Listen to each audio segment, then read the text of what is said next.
नमस्कार प्रिय दर्शकों। हाजिर हूँ दिशाशूल। यह नाम लगभग लगभग सभी को पता है और सभी लोग इसे फॉलो भी करते हैं। किंतु इसी में कुछ लोग होते हैं बुद्धिजीवी जो कि मानते भी हैं, किंतु जब जहाँ बहुत जरूरी पड़ जाए वहां पर कहते कि मैं नहीं मानता और बिना इस दिशाशूल को देखे, बिना इसके बारे में जाने समझे उस रास्ते पर चल देते हैं। यह दिशाशूल किस लिए यूज होता है? तो जब हम हमें कहीं बाहर जाना होता है, भले ही वो हमारी नौकरी के लिए क्यों ना हो, हम अपना रोज के बिजनेस पर जाए, रोज जहाँ पर ऑफिस में काम करते हो उस दिशा में जाए, उस जगह पर जाए, वहां पर भी इसका प्रभाव देखने को मिलता है। आप खुद सोचो, आप कहीं पर रोज नौकरी के लिए जा रहे हो, तो एक तो दिन होगा जिस दिन की उस दिशा में नहीं जाना चाहिए। और आप यदि थोड़ा अनुभव करो तो आप उस दिन अपने उस ऑफिस में या अपने उस स्कूल में या अपने उस कॉलेज में या अपने उस बिजनेस वाली जगह पर आपको थोड़ा कष्ट मिलता होगा। चाहे जितनी रोज कमाई होती थी उतनी ना हो, चाहे उस दिन आपको बॉस से फटकार मिल जाए, बॉस आपको डांट दे, चाहे काम का ओवरलोड हो जाए, चाहे जाते वक्त रास्ते में बिल्ली इत्यादि रास्ता काट दे, चाहे बाइक या फोर व्हीलर पंचर हो जाए, चाहे पेट्रोल समाप्त हो जाए, कोई ना कोई दिक्कत तो आपको मिलती अवश्य होगी। दर्शकों, दिशाशूल अपना प्रभाव आपके ऊपर अवश्य देता है, आप उसको समझो या ना समझो। उसी दिशाशूल से बचा, देखिए मैं अपना अनुभव बताऊं तो जब मैं पढ़ता था यूनिवर्सिटी बनारस में, गुरुकुल में पढ़ता था, तो मैंने भी घर आया, फिर पढ़ने के लिए वापस जब जाने लगा तो उस दिन दिशाशूल था, उस दिशा में मुझे नहीं जाना चाहिए था। किंतु मैंने बिना सोचे समझे, बिना इसको देखे, भाई उस समय थोड़ा ज्ञान भी कम था या आप जो कह लो, किसी भी कारण से मुझे पता नहीं चला और मैं उस दिशा में चला गया। ठीक है, मैं चला तो गया, कोई दिक्कत नहीं हुआ, किंतु जब मैं वहां पर रहकर पढ़ने लगा, 2-3 दिन बीता, तो बहुत ही भयानक रूप से मेरी तबीयत खराब हुई और आप समझो कुछ भी खाता तुरंत जो है सब बाहर तो उल्टी हो जाती थी।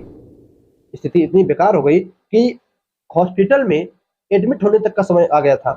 एक रात एडमिट हुआ, ग्लूकोज इत्यादि चढ़ा, तब जाकर पता चला कि दिशाशूल के कारण मैं गया, चंद्रमल इत्यादि नहीं देखा, इसलिए मुझसे ये हुआ। अब कुछ लोग सोचेंगे भैया जब मैं रोज उसी रास्ते से जा रहा हूँ तब उसके लिए क्या करूँ? तो देखिए, पहले दिशाशूल लगता कैसे है इसको समझे, फिर उपाय की बात करते हैं। दर्शकों, जैसा कि मैंने यहाँ पर पूरा देखिए लिख रखा है, पहले पूरब पश्चिम उत्तर दक्षिण, ये 4 दिशाएं हैं जो कि आप सभी लोगों को पता है। फिर उसके बाद ईशान कोण, 4 कोने हैं, 4 दिशाओं के साथ-साथ 4 कोने भी तो हैं। अब देखो कुछ लोग कहते हैं ना कि मुझे पूरब उत्तर के कोने पर जाना है, ना तो पूरब में जाना है, ना उत्तर में जाना है, थोड़ा-सा पूरब से हट के, उत्तर से हट के इनके बीच में जो कोना है उस कोने में जाना है। उसी कोने को ईशान कोण कहते हैं। अग्निकोण, पूरब दक्षिण का कोने को अग्निकोण कहते हैं। वायव्य कोण, दक्षिण पश्चिम के कोण को वायव्य कोण कहते हैं। नैऋत्य कोण, पश्चिम और उत्तर के कोण को नैऋत्य कोण कहते हैं। तो जब इन कोनों में आपको जाना हो तो ये दिन हो गए। आप समझिए, पूरब में जाना हो तो सोमवार शनिवार के दिन नहीं जाना चाहिए, पश्चिम दिशा में जाना हो तो रविवार शुक्रवार के दिन नहीं जाना चाहिए, उत्तर दिशा में जाना हो तो मंगलवार और बुधवार के दिन नहीं जाना चाहिए, दक्षिण दिशा में जाना हो तो गुरुवार के दिन नहीं जाना चाहिए। फिर बात जब कोनों की आवे, ईशान कोण में जाना हो उत्तर और पूरब के कोने में तो बुधवार और शुक्रवार, ये 2 दिन हमारे ऋषि मुनियों ने वर्जित किया है। अग्निकोण में दक्षिण और पूरब के कोने में जाना हो तो सोमवार गुरुवार, वायव्य कोण में दक्षिण पश्चिम के कोने में जाना हो तो मंगलवार के दिन, और नैऋत्य कोण यानी पश्चिम और उत्तर के कोण में जाना हो तो रविवार और शुक्रवार। इन दिनों को हमारे ऋषि मुनियों ने मना किया है कि इन दिनों में इन कोनों में नहीं जाना चाहिए, अथवा ऐसे जो व्यक्ति गया है उसको रास्ते में बहुत ही कष्ट मिलता है, अथवा वह जिस काम से गया है उसका वह काम सिद्ध नहीं हो पाता, यानी नहीं हो पाता, काम बिगड़ जाता है। तो दर्शकों, आप उतनी दूर मेहनत करके जाओ और आपका काम भी सिद्ध ना हो तो कोई मतलब नहीं। अब देखिए, इसी के परिहार के लिए, भाई किसी को बहुत इमरजेंसी हो जाए, जैसे तबीयत खराब हो जाए, अथवा टिकट हमने निकाल लिया है एरोप्लेन का या जो है ट्रेन इत्यादि का, बस का कोई टिकट निकल गया है और जाना बहुत जरूरी हो, तब उसके लिए कुछ परिहार, कुछ उपाय दे दिए कि आपको जो है, यहाँ पर मैंने दिन तो नहीं लिखा किंतु आप समझ जाइएगा, ये 7 है, 1 2 3 4 5 6 7, तो 7 दिन हो गए। सबसे ऊपर रविवार, फिर सोमवार, मंगल, बुध, गुरु, शुक्र, शनिवार। तो आपको रविवार को कहीं पर जाना हो तो आप थोड़ा सा पान खा लीजिए, चाहे लगा हुआ पान खा लीजिए, चाहे पान का पत्ता थोड़ा सा मुख में रखकर काट कर थूक दीजिए, बाद में भले ही आप ना खाते हो तो थूक दीजिए, खाते हो तो खा लीजिए। तब उसके बाद आप रविवार के दिन कहीं किसी भी दिशा में जाइए, कोई दिक्कत नहीं, कोई दिशा सुन नहीं लेगा। सोमवार के दिन आप यदि यात्रा कर रहे हो तो थोड़ा सा जाते वक्त जब सोचो कि अब तैयार हो चुका हूँ, निकलना ही है, तो शीशा उठाओ, अपना मुंह देखो उसमें और घर से निकल जाओ। ठीक है, आपने उस दिन कुछ शीशा देखकर बाल इत्यादि झाड़ा है, किंतु निकलते वक्त शीशा देखकर तब निकलो। इसी प्रकार रविवार हो गया, सोमवार, मंगलवार के दिन धनिया। अच्छा, ये जो मैंने बगल में लिख रखा है, ये जो चंदन हो गया, जैसे रविवार के दिन निकलो, पान का पत्ता ना मिले तो घर में पीला चंदन हो तो माथे पर लगाकर निकलो। सोमवार के दिन शीशा ना मिले तो थोड़ा सा दही खाकर तब घर से निकलो। मंगलवार के दिन धनिया, जो सूखी धनिया होती है या हरी धनिया भी, उसे खाकर तब घर से निकलो। और धनिया ना मिले तो मिट्टी का तिलक, धरती पर मिट्टी पड़ी है, उस मिट्टी को उठाओ, माथे पर तिलक लगाओ, धरती माता का भी आशीर्वाद मिलेगा और दिशाशूल भी कटेगा, तब जाओ। रविवार, सोमवार, मंगलवार, बुधवार के दिन गुड़ खाना है और घी से हल्का तिलक लगाना है। अगला दही, गुरुवार के दिन दही खानी है और आटे से तिलक लगाना है। शुक्रवार के दिन राई यानी सरसों, चाहे पीली सरसों चाहे काली सरसों, कोई भी सरसों 2 दाना मुख में रख के चबाइए, उसे खाकर निकल जाइए। अथवा काला तिल, तिल को खाना है, तिलक नहीं लगाना है, तिल भी आप खाकर निकल सकते हो घर से।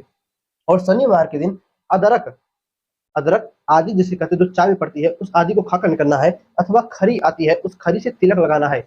अब खरी बहुत लोग नहीं समझ पाए, तो जब आप सरसों, भाई जो गाँव के लोग वही समझ पा रहे होंगे, शहर के लोग शायद ना समझ पाए। तो जो सरसों होती है, चाहे पीली हो चाहे काली हो, जब इन सरसों को हम मशीन में डालकर पेरते हैं, जिससे तेल निकलता है, उसी सरसों का जो वेस्ट पार्ट होता है उसे खरी कहते हैं।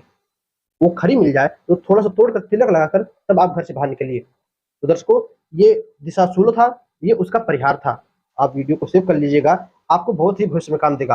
और मैं एक बार नहीं बार बार कहूंगा, दिशाशूल में एक बात और, कुछ ऋषियों का मत है कि हमें जिस दिशा में जाना हो, यदि आधी दोपहरिया के बाद, जैसे 12 बजे के बाद हम अपने घर से उस दिशा के लिए निकले, तब भी दिशाशूल का जो है दोष नहीं लगता।